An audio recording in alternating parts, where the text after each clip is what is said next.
समाचार टीवी में आज का मुख्य समाचार।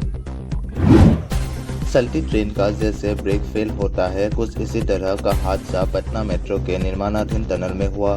पटना विश्वविद्यालय रोड पर हुए इस हादसे में एक की मौके पर मौत हो गई, जबकि 6 को अस्पताल ले जाया गया। इनमें से एक की मौत अस्पताल में हो गई। सामान ले जाने के लिए इस्तेमाल होने वाले हाइड्रोलिक लोको का ब्रेक फेल होने के कारण यह हादसा हुआ। अशोक राजपथ पर NIT मोड़ के पास टनल में जिस समय हादसा हुआ, करीब 25 मजदूर काम कर रहे थे। काम के समय पटना मेट्रो के किसी अधिकारी के नहीं होने की बात कहते हुए मजदूरों ने इस दुर्घटना के बाद जमकर हंगामा किया। हिमाचल प्रदेश के उच्च पर्वतीय जिलों में मंगलवार को बारिश और बर्फबारी के आसार हैं। मौसम विज्ञान केंद्र शिमला ने किन्नौर और लाहौल स्पीति जिला सहित शिमला, चंबा, कुल्लू, मंडीबो, कांगड़ा के ऊंचाई वाले क्षेत्रों में मौसम खराब रहने का पूर्वानुमान जताया है। पश्चिमी विक्षोभ की सक्रियता से मौसम में बदलाव आने की संभावना है। प्रदेश के अन्य क्षेत्रों में मंगलवार से लेकर 3 नवंबर तक धूप खिली रहने के आसार है। रविवार रात टाबू में न्यूनतम तापमान -1.6 और कुकुमसेरी में 1.0 डिग्री सेल्सियस रिकॉर्ड हुआ। झारखंड में 81 विधानसभा सीटों पर होने वाले विधानसभा चुनाव के चलते राज्य भर की राजनीति में गर्माहट है। इसी बीच झारखंड के पूर्व मुख्यमंत्री संपई सोरेन ने सोमवार को कहा कि आदिवासियों को बांग्लादेशी घुसपैठियों की साजिश से बचाना जरूरी हो गया है। उन्होंने कहा कि अगर भाजपा सत्ता में आती है तो आदिवासियों की कथित तौर पर हड़पी गई जमीन उनको वापस लौटा दी जाएगी। बता दें कि अगस्त में झामुमो छोड़कर भाजपा में शामिल हुए सोरेन सरायकेला विधानसभा सीट से चुनाव लड़ेंगे। अमेठी सिटी के बाजार सर्कुल इलाके में रविवार देर रात पारिवारिक विवाद के चलते एक पुत्र ने बुजुर्ग पिता की लाठी डंडे से पीटकर हत्या कर दी। मृतक के दूसरे पुत्र ने भाई के खिलाफ हत्या का केस दर्ज कराया है। पुलिस हत्यारोपी की तलाश में जुटी है। थाना क्षेत्र के महुना पश्चिम गांव निवासी रामनाथ पासी का रविवार देर रात बड़े पुत्र से विवाद हो गया था। विवाद बढ़ने पर नाराज पुत्र मनोज ने बुजुर्ग पिता पर लाठी डंडे व पत्थर से हमला कर दिया। इसके बाद आरोपी मौके से भाग निकला। परिजन गंभीर हालत में बुजुर्ग को CSC बाजार सर्कुल लेकर पहुंचे, जहां से उसे जिला अस्पताल रेफर कर दिया गया। जिला अस्पताल ले जाने के दौरान ही रास्ते में बुजुर्ग की मौत हो गई। इसके बाद परिजनों ने घटना की सूचना पुलिस को दी। LOC से सटे बट्टल क्षेत्र में छिपे आतंकियों का खात्मा करने के लिए सेना का एक बड़ा अमला तैनात किया गया है। हालांकि पहले से उक्त क्षेत्र में सेना की 3 यूनिटें तैनात है। आतंकियों के जंगल में छिपे होने की आशंका पर पैरा कमांडो उतारे गए हैं।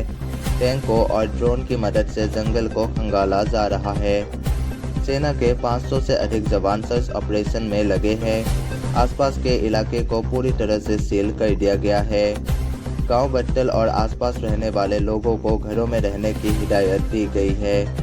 सूत्रों के अनुसार आतंकियों की ओर से फायरिंग के बाद मंदिर के पास से 2 बाइक सवार भी गुजरे। सेना ने इन्हें आतंकी समझकर फायरिंग की, लेकिन ये दोनों किसी तरह बच गए। दोनों सेना के ही पोर्टर बताए गए हैं। वाराणसी जिले के रमना स्थित कूड़ा प्लांट के पीछे स्मिता शर्मा की सिर कूचकर हत्या और गहने व नकदी की लूट में ई-रिक्शा चालक राजू बनवासी के साथ उसका दोस्त मंगरू राजभर भी शामिल था। दोनों के पास से स्मिता की सोने की बाली, चेन व अंगूठी और 2530 रुपए बरामद किए हैं।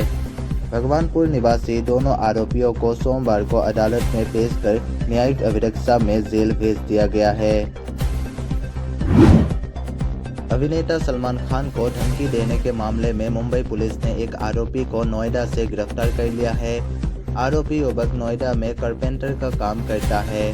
युवक की पहचान मोहम्मद तैयब के रूप में हुई है। वो दिल्ली में रहता है।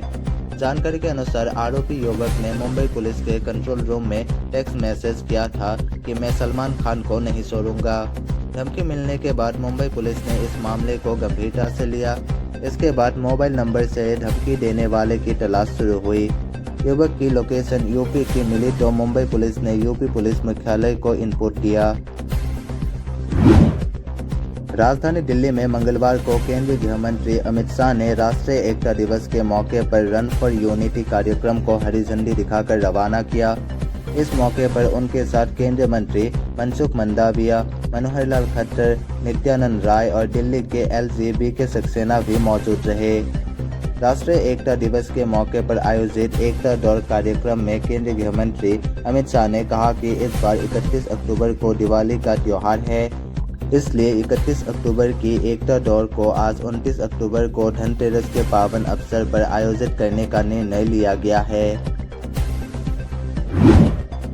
लौह पुरुष सरदार वल्लभ भाई पटेल की 150वीं जयंती के उपलक्ष्य में राष्ट्रीय एकता दिवस के मौके पर उत्तर प्रदेश के मुख्यमंत्री योगी आदित्यनाथ ने रन फॉर यूनिटी को हरी झंडी दिखाकर रवाना किया। 5 कालिदास मार्ग से केडी सिंह बाबू स्टेडियम तक आयोजित इस दौड़ में सैकड़ों युवाओं, बच्चों और आम नागरिकों ने पूरे जोश के साथ भाग लिया। इस दौरान सीएम योगी ने दौड़ में शामिल छोटे बच्चों से मुलाकात की और उन्हें चॉकलेट वितरित कर प्रोत्साहित किया। उत्तर प्रदेश के सीतापुर में रेवसा थाना क्षेत्र निवासी युवक अपनी मां की मौत के बाद सबको बाइक पर लाद कर घर ले गया। अस्पताल में सब ले जाने के लिए वाहन उपलब्ध नहीं था। किसी ने युवक को बाइक से सब ले जाते फोटो खींचकर सोशल मीडिया पर पोस्ट कर दिया। कुछ ही देर में यह वायरल हो गया।